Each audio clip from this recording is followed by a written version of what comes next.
I never imagined that 3 days before my sister's wedding, my own parents would deliver the most devastating blow of my life. The phone call came on a Tuesday evening while I was reviewing financial reports at my downtown office.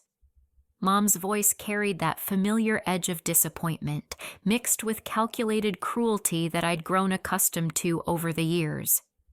Dad was on speaker, his silence somehow more damning than any words he could have spoken. They told me my presence would ruin Bethany's special day because I was still unmarried at 28 and too successful for my own good, making their precious daughter look inadequate by comparison. Then came the words that would haunt me forever. The greatest gift for your sister's wedding is if you disappear from our family forever. The next morning found me sitting in a corner booth at Murphy's Coffee House on 5th Street, my laptop open to a maze of financial documents that would change everything. I had spent the entire sleepless night processing what my parents had said, and somewhere between midnight and dawn, a cold clarity had settled over me like winter frost. I wasn't going to beg for their love anymore. Instead, I was going to disappear exactly as they'd requested, taking everything that belonged to me along the way. My fingers moved across the keyboard with surgical precision as I began dismantling the financial foundation I had unknowingly built for my family over the past 5 years. The first revelation came when I pulled up the mortgage documents for the 3-bedroom apartment in Riverside Heights where my parents lived. My name was the only one on the deed. I had qualified for the loan when their credit scores were too damaged to secure financing, and somehow over the years, I had convinced myself this was normal family support. Sarah Martinez, my realtor, answered on the second ring. "Ada, what can I do for you this early?" Her voice carried the efficiency of someone who had been in the business for 15 years. "I need to list the property on Elm Street immediately," I said, my voice steady despite the earthquake happening inside my chest. "Cash offers only. I want it gone by the end of the week." There was a pause. "That's your family's place, isn't it? Everything okay?" "Everything's perfect," I replied, and for the first time in years, I meant it. While Sarah began preparing the listing, I logged into the joint checking account that my parents had insisted we maintain for family emergencies. $43,000 of my hard-earned money sat there, money I had deposited over months of manufactured crises and urgent requests. My father's knee surgery that insurance supposedly wouldn't cover. My mother's car repairs that kept escalating in price. Bethany's student loans that she couldn't manage on her retail salary. I transferred every penny to my personal account and then froze the joint account entirely. Next came the credit cards. 3 different cards that I had co-signed for when my parents claimed they needed them for legitimate expenses. The balances were higher than I remembered, and as I scrolled through the statements, I saw charges for restaurants, designer clothes, and electronics that I had never authorized. My stomach churned as I realized the extent of their spending on my credit. I called each company and removed my authorization, effectively cutting off their access to credit that was damaging my financial standing. The car was last. A 2-year-old Honda Accord that I had purchased outright and registered in my name because once again, their credit wouldn't allow them to finance it. I had been making monthly insurance payments and had even covered 2 expensive repairs without question. I called the towing company and arranged for the vehicle to be removed from their driveway within the hour. My phone started buzzing with increasingly frantic calls and text messages, but I let each one go to voicemail. The apartment listing went live at 10:30 in the morning, and by noon, we had 3 cash offers above asking price. The housing market in our area was scorching hot with inventory so low that properties disappeared within hours of listing. At 2:15, my phone rang with a call from my mother. I let it ring 4 times before answering. "Ada Marie Thompson, what have you done?" Her voice was shrill with panic. "There's a sold sign in our front yard and men with a tow truck taking our car. You wanted me to disappear," I said calmly, watching the traffic flow past the coffee shop window. "I'm simply disappearing with everything that belongs to me. You'll receive an official eviction notice by tomorrow morning. You have 30 days to vacate." "You can't do this. Where are we supposed to live? The wedding is this weekend." "That's no longer my concern," I replied. "You made it very clear that I'm not welcome in this family anymore. Consider this my official resignation from the position of family ATM." I hung up and turned off my phone. 3 hours after I'd systematically dismantled their financial security, my sister Bethany managed to track me down at my office. She bypassed the receptionist and stormed into my corner office like a hurricane in a bridesmaid dress, her face blotchy with tears and rage. But these weren't tears of sadness or regret. They were tears of pure fury that her carefully orchestrated plan had backfired spectacularly. "You vindictive witch!" she screamed, slamming her hands on my mahogany desk. "Do you have any idea what you've done? The entire wedding is ruined because of your selfish tantrum."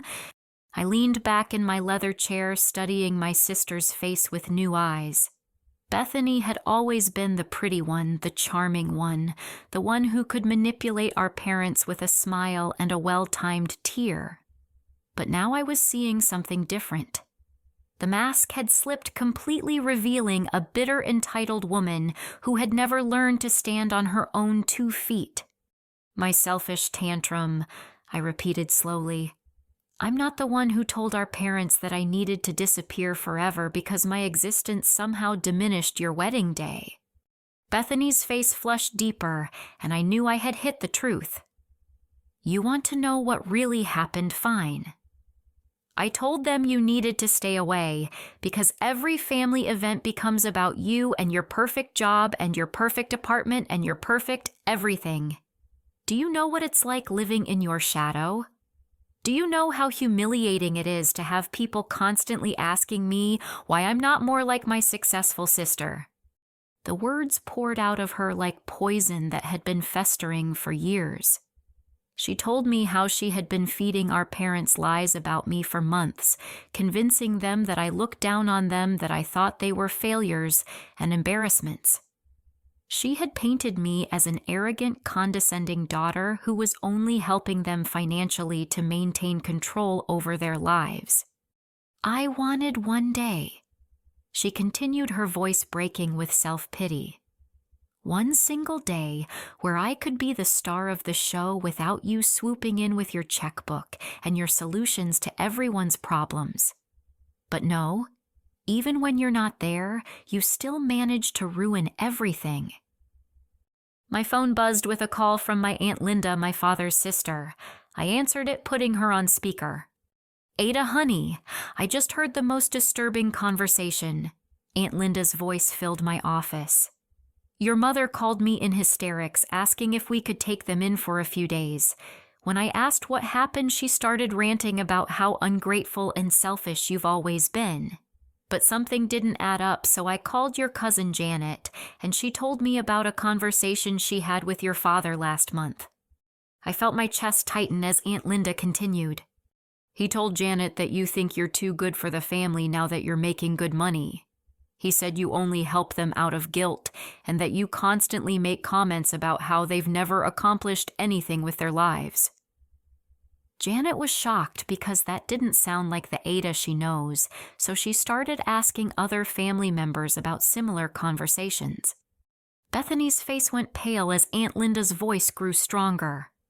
"Turns out your parents have been telling everyone in the family that your success went to your head, that you think you're better than all of us, and that you only stay involved in their lives to lord your achievements over them. Meanwhile, they've been borrowing money from half the family using your name as collateral. Your Uncle Frank loaned them $3,000 last month because your father told him you had already agreed to pay it back." The room felt like it was spinning. Everything I had believed about my family relationships had been built on lies. My parents hadn't just asked me to disappear from the wedding. They had been systematically destroying my reputation within our extended family while simultaneously exploiting my name to borrow money from relatives. My phone rang again. This time it was Tyler Bethany's fiancé. "Ada, I need to ask you something directly." His voice was tight with tension. "Did you really tell your parents that Bethany wasn't good enough to marry me?" "What?" I looked at Bethany, who had gone completely white. "Your sister just told me that you've been trying to sabotage our relationship because you think she's settling for someone beneath her social class. She said you've been filling your parents' heads with doubts about our engagement for months." The web of lies was unraveling faster than Bethany could weave new ones. "Tyler, I have never said anything negative about you or your relationship with my sister. In fact, I've barely been included in any wedding planning conversations.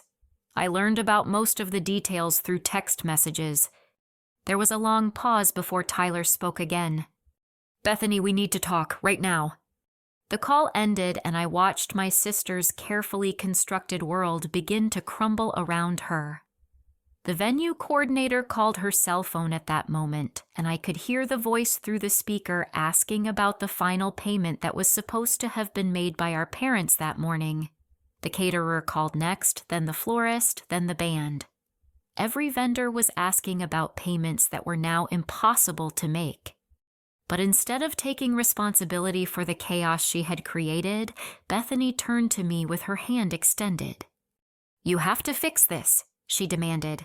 "You owe me this wedding. You've always had everything easy while I struggled with a retail job and student loans. You make more in a month than I make in 6 months. You can afford to cover these expenses." I stood up slowly, walked around my desk, and looked directly into my sister's eyes. "I don't owe you anything," I said quietly. "You orchestrated this entire situation to hurt me, and now you're facing the consequences of your choices. I hope you figure out how to clean up your own mess, because I'm officially done being the family solution to every problem that someone else creates." Bethany stormed out of my office, but not before screaming that I would regret this for the rest of my life. Through my window, I watched her arguing with Tyler in the parking lot, her gestures wild and desperate as she tried to maintain control of a situation that had completely slipped away from her.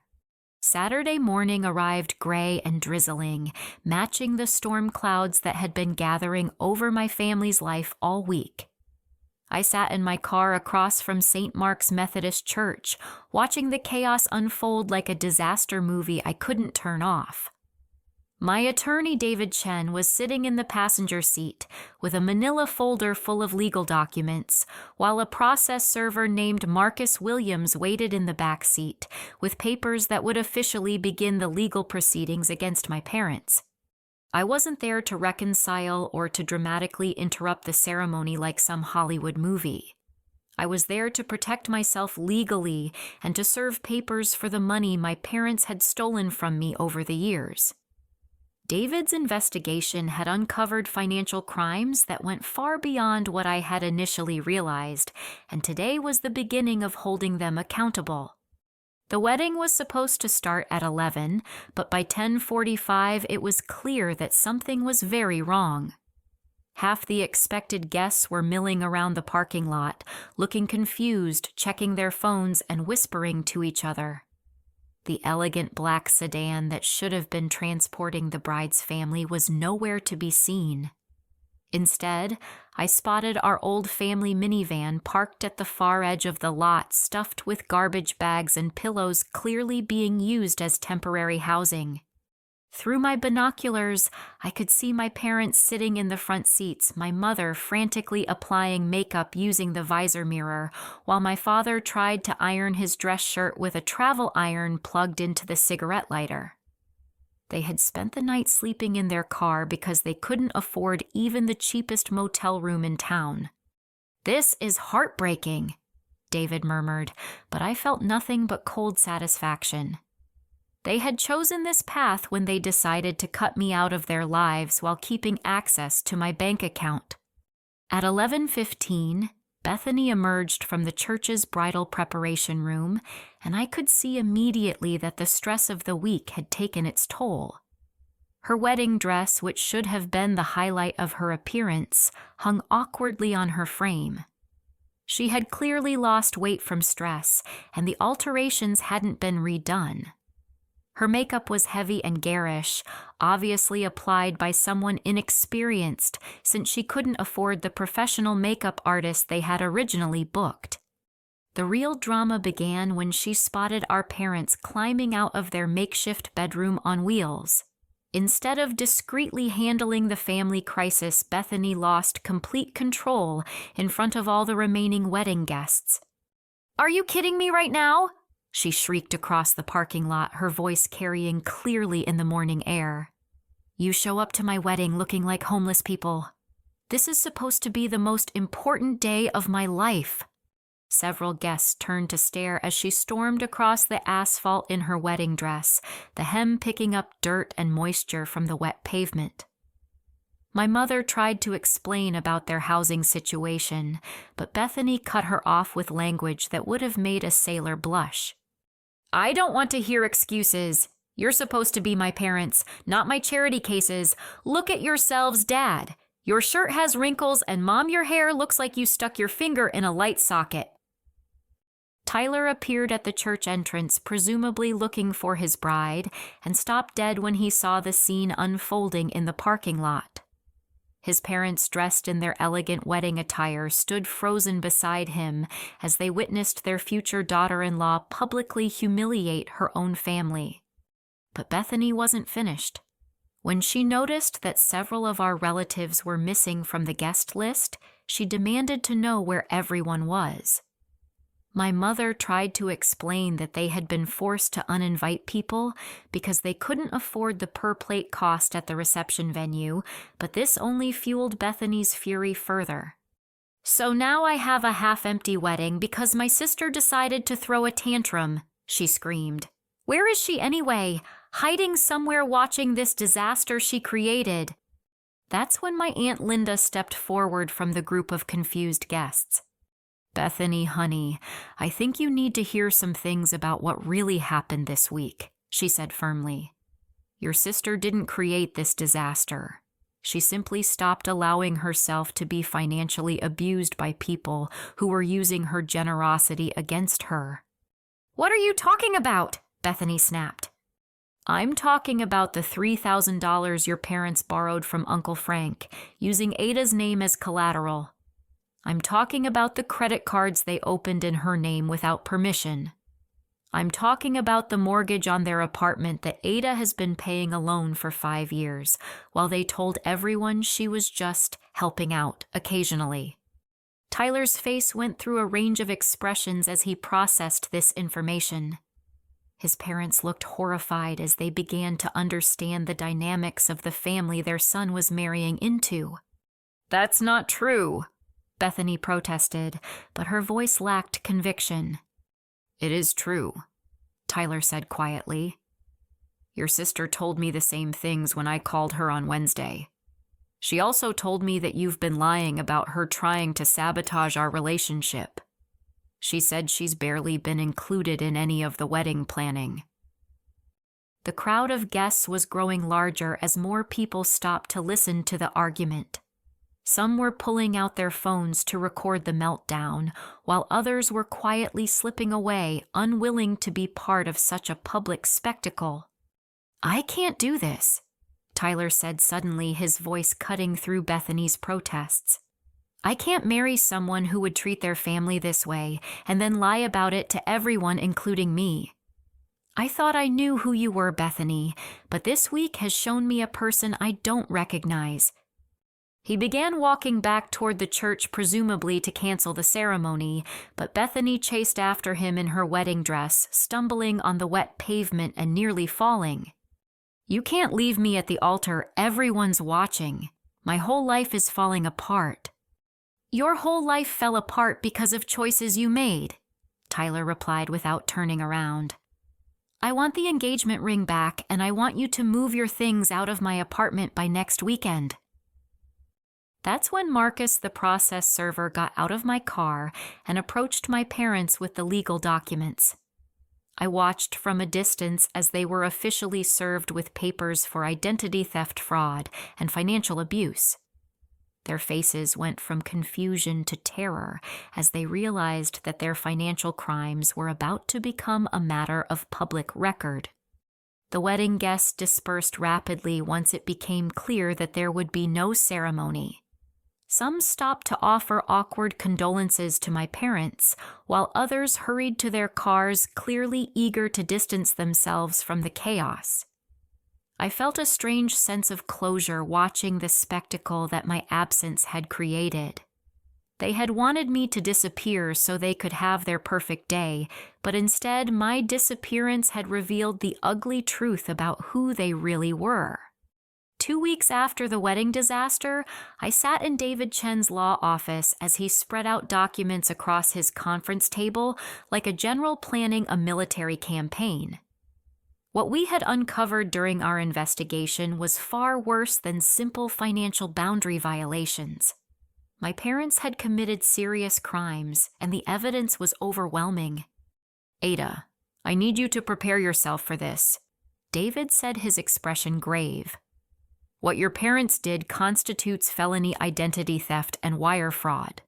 We're looking at potential federal charges because they used interstate banking systems to commit these crimes." The folder he opened contained printouts of credit applications, loan documents, and bank statements that painted a horrifying picture of systematic financial abuse. Over the past 3 years, my parents had opened 7 different credit cards in my name, forged my signature on loan applications, and even filed false tax returns claiming my income as their own in order to increase their tax refunds. The total amount stolen is $87,432. David continued, pointing to a calculation sheet. "This doesn't include the damaged credit score or the potential tax liabilities they created in your name." As I studied the documents, patterns began to emerge that explained so many things I had previously attributed to normal family financial struggles. The time my mother called crying about a medical emergency that required $5,000 immediately. The urgent car repair that escalated from $800 to $3,000 over the course of a single afternoon. My father's supposed business opportunity that needed quick funding to secure a lucrative contract. None of it had been real. They had been using the money to make minimum payments on debts they had created in my name, creating an endless cycle where my assistance enabled more theft. "There's something else," David said, pulling out another folder. "I hired a private investigator to look into your family's broader financial situation, and what we found might explain their desperation." The investigator had discovered that my parents owed money to multiple family members, all borrowed under false pretenses. My Uncle Frank wasn't the only relative who had been told that I had agreed to guarantee their loans. 3 different cousins had lent them money based on the promise that I would pay them back. 2 family friends had been convinced to co-sign loans because my parents claimed I was the primary borrower but wanted to keep my name off the paperwork for tax reasons. "They've basically been running a Ponzi scheme using your reputation as collateral," David explained. "Every loan they took was used to make payments on previous loans, and when that system began to collapse, they escalated to identity theft to keep it going. Meanwhile, my family's reputation in our small community had disintegrated completely. The canceled wedding had become the talk of the town, with multiple versions of the story circulating through social media and coffee shop conversations. Some people blamed me for abandoning my family in their time of need, but many others were beginning to ask hard questions about how my parents had been living beyond their means for so long. My phone rang constantly with calls from relatives who were just learning about the loans and wanted to know if I was really planning to honor my parents' promises. Each conversation was more heartbreaking than the last, as I explained that I had never agreed to any of these arrangements and had been unaware that my name was being used to secure their debts. The most painful call came from my cousin Sarah, who had loaned them $15,000 for what she believed was my emergency medical procedure. They said you had been in a car accident and needed surgery that your insurance wouldn't cover, she told me, crying. They showed me pictures of someone in a hospital bed and everything. I cleaned out my savings account because I thought you were dying. The pictures had been downloaded from the internet. The entire medical emergency had been fabricated to steal money from a family member who loved me and wanted to help during what she believed was a life-threatening crisis. Bethany had remained largely silent during the first weeks after the wedding disaster, but she finally called me on a Thursday evening while I was working late at the office. "I hope you're happy," she said without any greeting. "Tyler won't take my calls. I'm living in Mom and Dad's car with them, and everyone in town thinks our family are criminals." "I didn't create this situation, Bethany. You did when you decided to orchestrate my removal from the family while keeping access to my financial support." "We never meant for it to go this far," she said, and for the first time her voice carried genuine regret instead of anger. "I was just so tired of being compared to you all the time. Every family gathering, every conversation with relatives, it was always about Ada's promotion or Ada's apartment or Ada's accomplishments. I felt invisible. So you decided to make me disappear instead of having an honest conversation about how you felt." There was a long pause before she answered. "I thought if you weren't around for the wedding, people would focus on me for once. I thought maybe Mom and Dad would be proud of me instead of constantly wishing I was more like you, but now everything's worse than it ever was, and I've lost the only good thing in my life." The conversation revealed something I had never fully understood about my family dynamics. My success hadn't just made them feel inadequate. It had created a toxic environment where my accomplishments were seen as deliberate attempts to overshadow others rather than personal achievements to be celebrated. But understanding their motivations didn't excuse their crimes, and I wasn't about to let sympathy derail the legal proceedings that were necessary to protect myself and other potential victims. "Bethany, what happened between us is sad, and I'm sorry you felt overshadowed by my career. But what Mom and Dad did goes far beyond family jealousy. They committed serious crimes that could have destroyed my credit, my career, and my entire future. I have to see this through to the end." The call ended with her crying, and I felt the complex mixture of sadness and determination that had become familiar over the past few weeks. I was mourning the family I thought I had while simultaneously protecting myself from the family they actually were. David called me the next morning with news that the district attorney's office was moving forward with formal charges. My parents would be arrested within the week, and the case would likely go to trial unless they agreed to a plea bargain that included full restitution and significant community service. "There's something else you should know," he said. The investigator found evidence that they were planning to escalate their schemes. They had applied for a business loan in your name and were planning to use your credit to secure a mortgage on a second property. If you hadn't cut off their access when you did, you could have been liable for hundreds of thousands of dollars in debt. That evening, I sat in my new apartment overlooking the city lights and reflected on how dramatically my life had changed in less than a month. The family that had demanded my disappearance was about to face legal consequences for their crimes, while I was finally free to build relationships based on honesty and mutual respect, rather than financial obligation and emotional manipulation. The courthouse was buzzing with activity on the morning of my parents' preliminary hearing. Word had spread through our small community about the charges, and the gallery was filled with a mixture of family members, neighbors, and curious locals who wanted to witness the conclusion of a scandal that had been dominating local conversations for months. I sat in the front row with David wearing a professional Navy suit that projected the competence and reliability that my parents had systematically undermined through their lies. Across the aisle, my parents looked smaller and more fragile than I remembered, dressed in borrowed clothes and accompanied by a public defender who had clearly received the case file only days earlier. What I hadn't expected was the parade of witnesses who came forward to testify about my parents' behavior and the impact it had on our entire extended family and community. Mrs. Henderson, our next-door neighbor for 15 years, was the first to take the stand. Her testimony revealed details about my family's dynamics that I had never known existed. I could hear them through the walls, she said, her voice shaking slightly. Every time Ada visited, there would be screaming and crying afterward. Harold and Janet would stand in their kitchen talking about how ungrateful she was and how she thought she was better than them. But then they would call her the next week, asking for money for some emergency. She described years of witnessing my parents berate me during family visits, calling me selfish and arrogant, while simultaneously expecting me to solve their financial problems.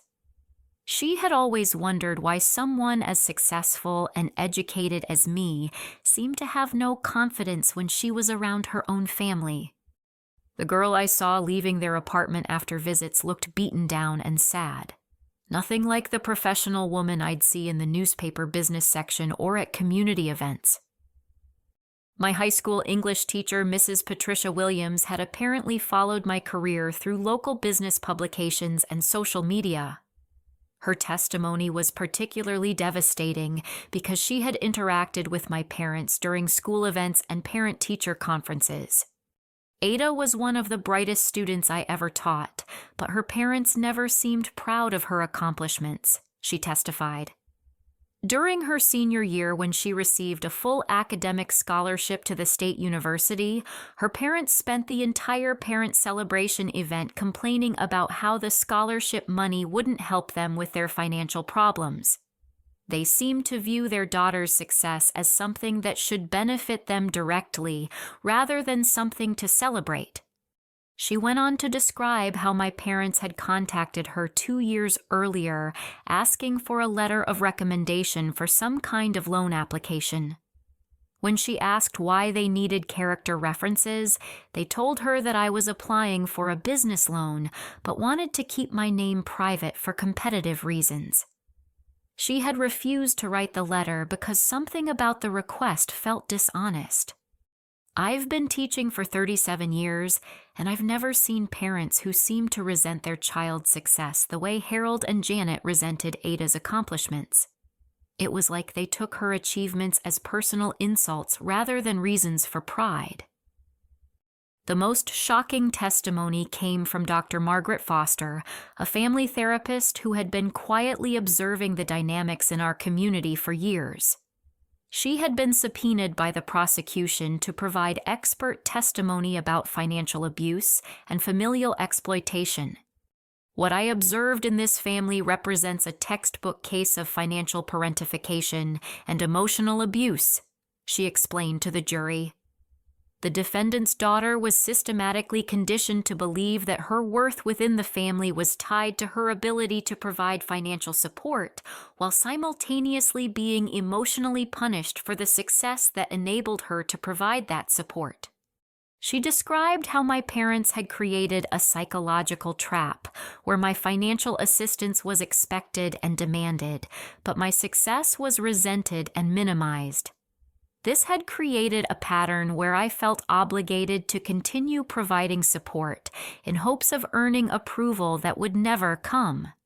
This type of abuse is particularly insidious because it masquerades as normal family support while actually exploiting the victim's love and sense of duty to enable criminal behavior. When my parents' attorney attempted to present them as desperate people who had made mistakes out of love for their family, Dr. Foster firmly corrected that narrative. Financial abuse is not an act of love. It's a deliberate exploitation of trust and family bonds for personal gain. The defendants didn't just steal money. They stole their daughter's sense of security, her trust in family relationships, and her ability to establish healthy boundaries. During cross-examination, my parents' attorney tried to suggest that I had willingly participated in supporting my family and that the criminal charges were a vindictive response to a family disagreement. Is it your professional opinion that family members should never help each other financially? The defense attorney asked Dr. Foster. Family financial support is healthy when it's voluntary, transparent, and based on honest communication, she replied.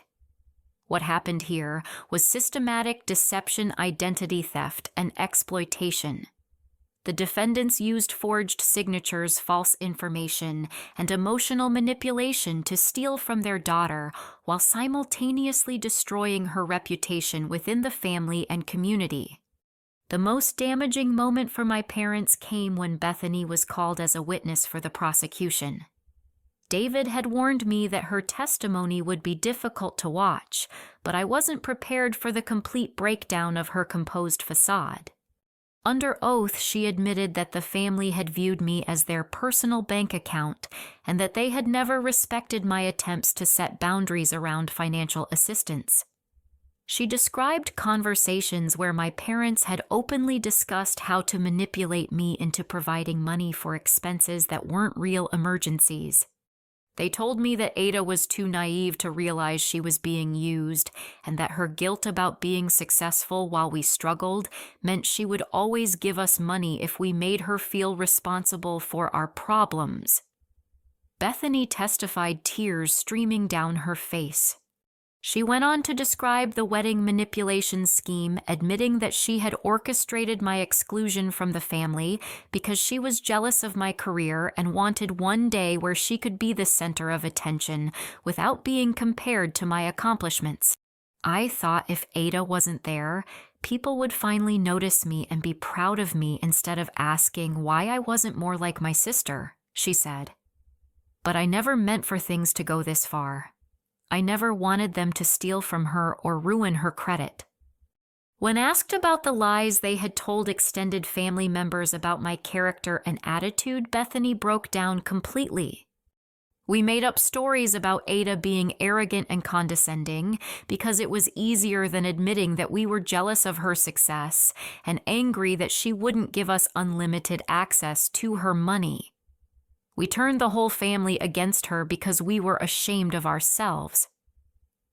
The judge, the Honorable Patricia McKinney, had clearly heard enough.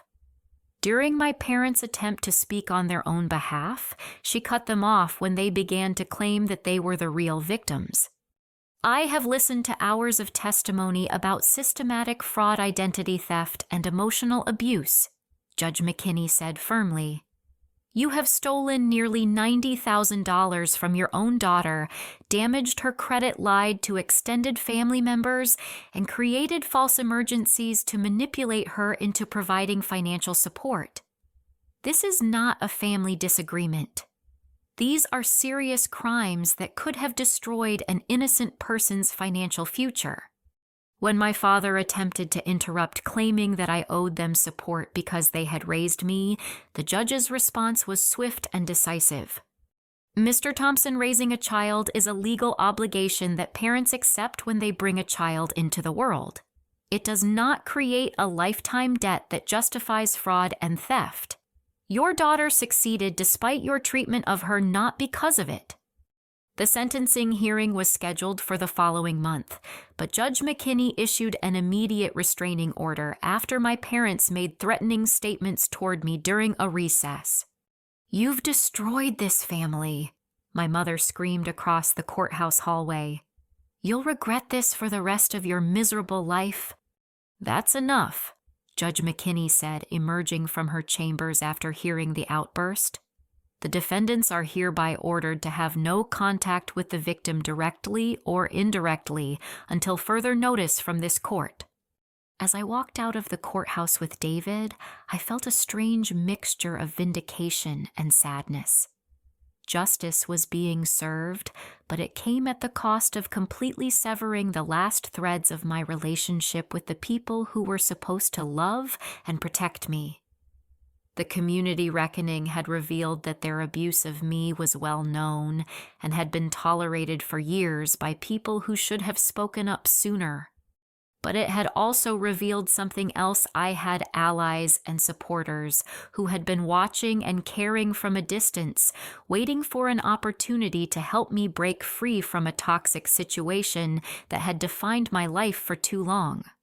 6 months after the trial concluded with my parents receiving 18 months of supervised probation, full restitution, and 800 hours of community service, I found myself standing in the kitchen of my new downtown loft apartment, preparing breakfast for my rescue dog, a 3-year-old golden retriever mix named Justice. The irony of his name wasn't lost on me, but it felt perfect for this chapter of my life. The transformation had been remarkable. My supervisor at Hartwell Financial Consulting, Patricia Morgan, had been following the court proceedings and approached me with an unexpected opportunity the week after sentencing. "Ada, I've watched how you handled this impossible situation with grace, intelligence, and unwavering integrity," she said during what I thought was a routine performance review. "Those are exactly the qualities we need in a senior partner. We'd like to offer you a promotion that includes equity in the firm and leadership over our new financial fraud prevention division." The promotion came with a substantial salary increase, a corner office with windows overlooking the city center, and the opportunity to help other people who had experienced financial abuse within their families. It felt like the universe was rewarding my decision to prioritize my own well-being over maintaining toxic family relationships. My extended family relationships had undergone a complete transformation as well. Once the truth about my parents' lies became public knowledge, relatives who had been distant or critical for years began reaching out to apologize and reconnect. My Aunt Linda became one of my strongest supporters, and we had begun having monthly dinner meetings where we talked about everything from business strategies to dating advice. "I'm ashamed that I believed their stories about you for so long," she had told me during one of our early conversations. "But I'm so proud of how you stood up for yourself. You've inspired other people in this family to set healthier boundaries too." Uncle Frank had been particularly grateful when I declined to pursue legal action against him for the money he had unknowingly helped my parents steal. Instead, I helped him understand how financial manipulation worked and provided him with resources to protect himself from future scams.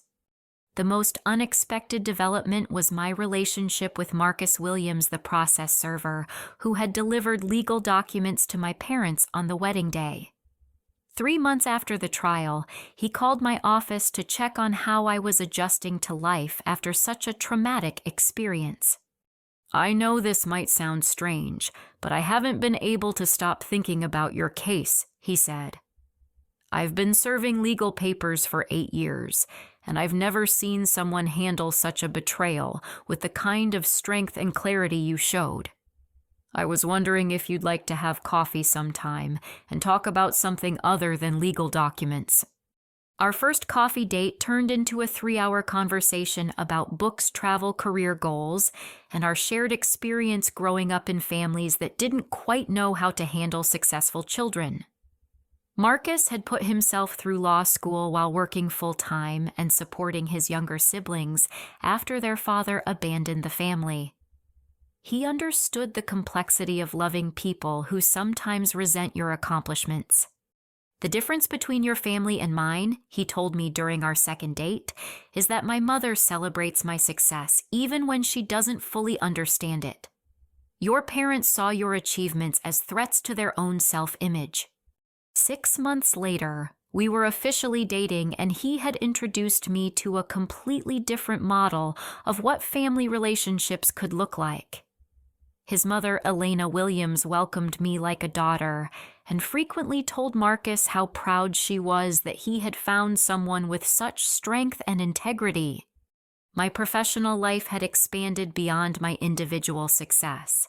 The financial fraud prevention division I now headed had helped 17 people recover money stolen by family members, and we had developed educational programs about recognizing and preventing financial abuse that were being used by banks and credit unions throughout the state. The speaking engagements had started small with local business groups and women's professional organizations, but word was spreading about my expertise in family financial dynamics and boundary setting. I had spoken at 3 state conferences and was scheduled to present at a national symposium on financial crime prevention. "Your story resonates because it's about more than money," said Dr. Jennifer Martinez, who organized one of the conferences where I spoke. "You're helping people understand that saying no to family manipulation isn't selfish. It's necessary for everyone's emotional and financial health." The scholarship fund I had established in honor of young women from difficult family situations had awarded its first grants to 5 college students who were working to become financially independent while maintaining relationships with families who didn't always support their educational goals. One of the scholarship recipients, a 19-year-old named Amanda Peterson, wrote me a letter that brought tears to my eyes. "Reading about your experience helped me realize that I wasn't being ungrateful when I refused to drop out of college to work full-time and support my family. Your story gave me permission to prioritize my education and my future, even when my family called me selfish. Thank you for showing me that sometimes loving your family means not enabling their poor choices." Meanwhile, my parents had been forced to file for bankruptcy and relocate to a different state to escape the damaged reputation their crimes had created in our hometown. Bethany had eventually found work at a department store in the city where they moved, and according to my Aunt Linda, she was slowly learning to take responsibility for her own life without expecting others to solve her problems. "She asks about you sometimes," Aunt Linda had told me during our most recent dinner.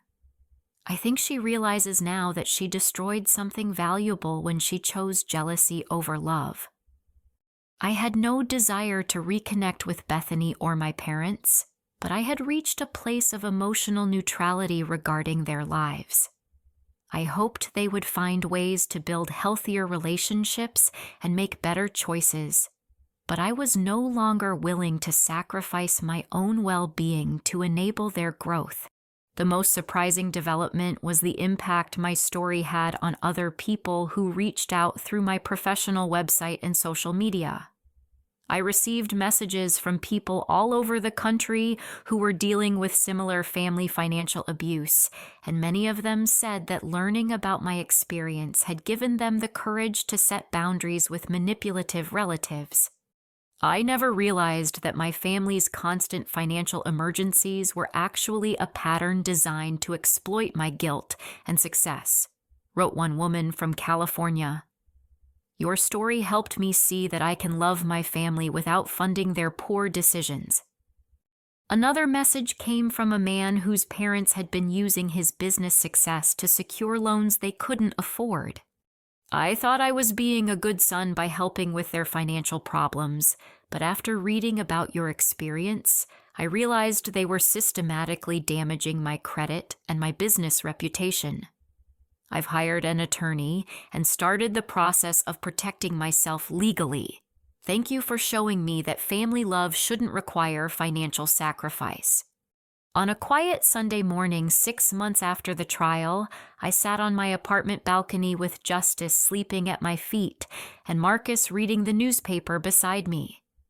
The city stretched out below us, full of possibilities and new relationships built on honesty and mutual respect, rather than obligation and manipulation. My phone buzzed with a text message from a young woman who had attended my presentation at a women's business conference the previous week.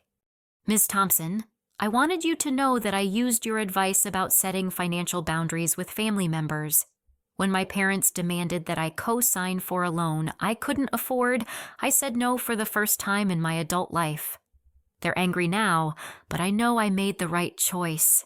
Thank you for teaching me that protecting myself isn't selfish." I smiled and showed the message to Marcus, who squeezed my hand and said, "You're changing people's lives by telling your truth." Looking back at the path that had brought me to this moment, I realized that losing the family who never truly loved me had allowed me to find the people who did. The wedding day, when they demanded my disappearance, had become the beginning of my appearance in my own life as a person worthy of love, respect, and honest relationships. Justice woke up from his nap and rested his head on my knee, a gesture of unconditional love that reminded me daily that loyalty and affection shouldn't come with financial price tags or emotional manipulation. In rescuing him, I had rescued myself from the belief that I needed to earn love through constant giving and self-sacrifice. 2 years later, I stood in the bridal suite at the Riverside Country Club, adjusting my own wedding dress and marveling at how different this day felt from the chaos and manipulation that had surrounded Bethany's attempted wedding. The woman in the mirror looked confident, radiant, and surrounded by people who genuinely celebrated her happiness rather than resenting it. Marcus and I had gotten engaged 6 months earlier during a quiet weekend at a cabin in the mountains, far from the drama and complications that had defined my previous family relationships. He had proposed with a ring he had saved for and purchased himself, no family financial drama or manipulation involved. Just two people who loved each other making a commitment based on mutual respect, shared values, and genuine affection. My bridal party consisted of my Aunt Linda, 2 close friends from work, and Elena Williams, Marcus's mother, who had insisted on being included because she considered me the daughter she had always hoped for. The absence of my sister and mother was noticeable, but it didn't create the sadness I had expected. Instead, I felt grateful to be surrounded by women who supported my choices and celebrated my successes.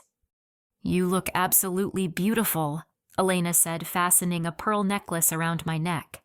"Marcus is going to cry when he sees you walking down that aisle." The wedding itself was everything Bethany's should have been: elegant, heartfelt, and focused on the love between two people rather than status appearances or family drama. The guest list included colleagues, friends, extended family members who had stood by me during the trial, and several people whose lives had been changed by the financial abuse prevention work I had developed after my own experience. Dr. Margaret Foster, the therapist who had testified at my parents' trial, was there with her husband, and she approached me during the cocktail hour with tears in her eyes. "Ada, I want you to know that your case has been used in training sessions for family therapists across the country. You've helped hundreds of professionals better understand financial abuse dynamics, and that means you've indirectly helped thousands of victims recognize and escape similar situations." The reception featured speeches from people who had been part of my journey toward healing and independence. Aunt Linda spoke about family relationships based on love rather than obligation. My business partner talked about the success of our fraud prevention division and the lives we had touched through our work. Marcus's best man shared stories about his friend's transformation from a cynical bachelor to a man who believed in the power of healthy love. But the most meaningful moment came when Amanda Peterson, the scholarship recipient, who had written to me 2 years earlier, approached our table with a graduation announcement. "Ms. Thompson, I graduated summa cum laude last week with a degree in business administration, and I'm starting law school in the fall," she said, beaming with pride. "I wanted you to know that your scholarship made it possible, but more importantly, your example taught me that I could succeed without compromising my values or enabling other people's poor choices." She handed me a card that contained a photo of her at graduation, surrounded by friends and professors, with a note that read, "Thank you for showing me that sometimes the greatest gift we can give our families is refusing to participate in their dysfunction." During my own speech at the reception, I reflected on the journey that had brought me to this moment of genuine happiness and authentic relationships. 2 years ago, my family told me that the greatest gift I could give them was to disappear forever. At the time, those words felt like the most devastating rejection imaginable. But today I realize they were actually giving me the greatest gift possible, the freedom to discover who I was without their manipulation, expectations, and resentment. I looked out at the faces of people who had chosen to be part of my life based on love, respect, and shared values rather than obligation, guilt, or financial advantage. I learned that family isn't defined by DNA or shared history. Family is defined by people who celebrate your successes instead of resenting them, who support your boundaries instead of trying to manipulate them, and who love you for who you are rather than what you can provide. The evening ended with Marcus and me dancing to a song we had chosen together, surrounded by people who genuinely wanted us to succeed and be happy. No one was calculating the cost of the reception or plotting how to benefit financially from our union. No one was comparing our relationship to anyone else's or trying to diminish our joy to make themselves feel better. As we swayed together on the dance floor, Marcus whispered in my ear, "Are you happy?" "I'm more than happy," I replied. "I'm free." 3 months later, I received an unexpected letter with a return address I didn't immediately recognize. When I opened it, I found a handwritten note from Bethany postmarked from the small town where she and my parents had moved after their legal and social disgrace. "Ada," the letter began, "I know I have no right to contact you after everything that happened, but my therapist suggested I write this letter as part of my recovery process. I don't expect you to respond or forgive me, but I need you to know that I understand now what I destroyed when I chose jealousy over love. I've been working at a department store for 18 months, living in a studio apartment and attending therapy twice a week to understand why I sabotaged the most important relationships in my life. I've learned that my jealousy of your success came from my own feelings of inadequacy and my inability to take responsibility for my own choices. Mom and Dad are working minimum wage jobs and attending financial counseling as part of their probation requirements. They talk about you sometimes, usually with regret about how they treated you, but they're still not ready to take full responsibility for their actions. I saw your wedding announcement in the business journal and you looked radiant. I'm glad you found someone who appreciates you for who you are, instead of resenting you for what you've accomplished. I'm glad you built a life filled with people who deserve your kindness and generosity. I don't expect forgiveness, and I'm not asking for a relationship. I just wanted you to know that losing you taught me the difference between being envious of someone and being inspired by them. I hope someday I can be half as strong and successful as you are, and I hope I can build relationships based on love and respect, rather than competition and resentment. I'm proud of you even though I have no right to be. You deserved so much better than the family you were born into, and I'm grateful that you were brave enough to create the family you chose. The letter was signed simply Bethany, with no demands for contact or expectations of reconciliation. I showed the letter to Marcus, who read it quietly and then handed it back to me. "How does it make you feel?" he asked. "Sad for what could have been, but grateful for what actually is," I replied. I hope she finds her way to a healthier life, but I'm not responsible for her healing journey. I can only be responsible for my own. That evening, I updated my journal with reflections on the path that had led me from devastating family rejection to genuine personal fulfillment. I used to believe that loving my family meant accepting their treatment of me no matter how damaging it became. I thought that setting boundaries was selfish and that walking away from toxic relationships made me a bad person. I was wrong. The greatest act of love we can sometimes offer is refusing to enable destructive behavior. The kindest thing we can do for people who are hurting us is to stop allowing them to hurt us, because enabling their dysfunction doesn't help anyone heal or grow. Walking away from my family's manipulation and abuse wasn't abandonment.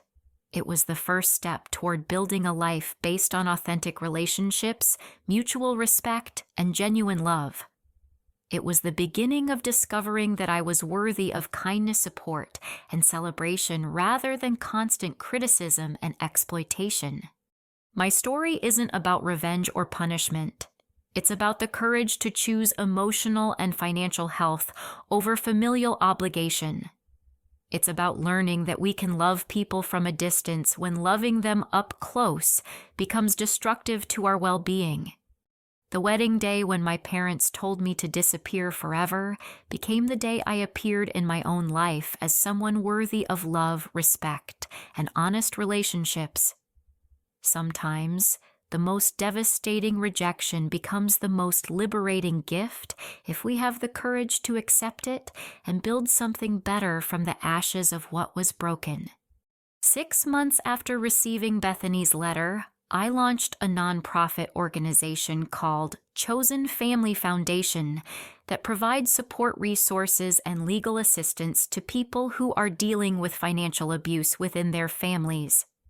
The organization has helped over 200 people recognize and escape exploitative family relationships, and we've developed educational programs that are used in high schools and colleges to teach young adults about healthy financial boundaries.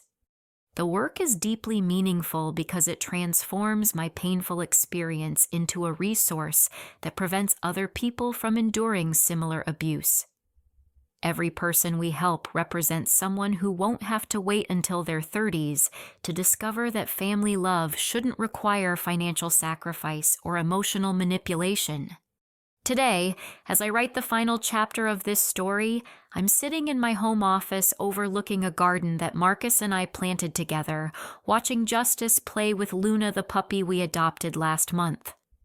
The life I've built is filled with people who choose to love me, support me, and celebrate my successes rather than resenting them.